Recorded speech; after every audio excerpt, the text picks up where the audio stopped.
বাংলাদেশের ব্যান্ড শিল্পী হাসানের গান শুনুন আপনারা, দেশ বিদেশের সবাই। ভালো লাগলে লাইক শেয়ার কমেন্ট করবেন। গানের নাম সুইটি। সুইটি তুমি আর কেঁদো না, অভিমান করো না, দূরে দূরে থেকো না, ঘুম আসে না, না রে না, ঘুম আসে না।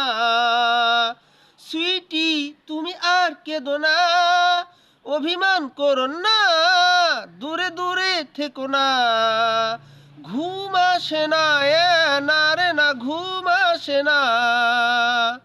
তুমি আমি এ তরির হাল ধরেছি, পাড়ি দেব মোরা বহুদূর, পথে বাধা কত পাহাড় ও মরু, তবু তুমি ভেঙে পড়ো না, পড়ো না, ঘুম আসে না, না রে না, ঘুম আসে না। সুইটি তুমি আর কেঁদো না।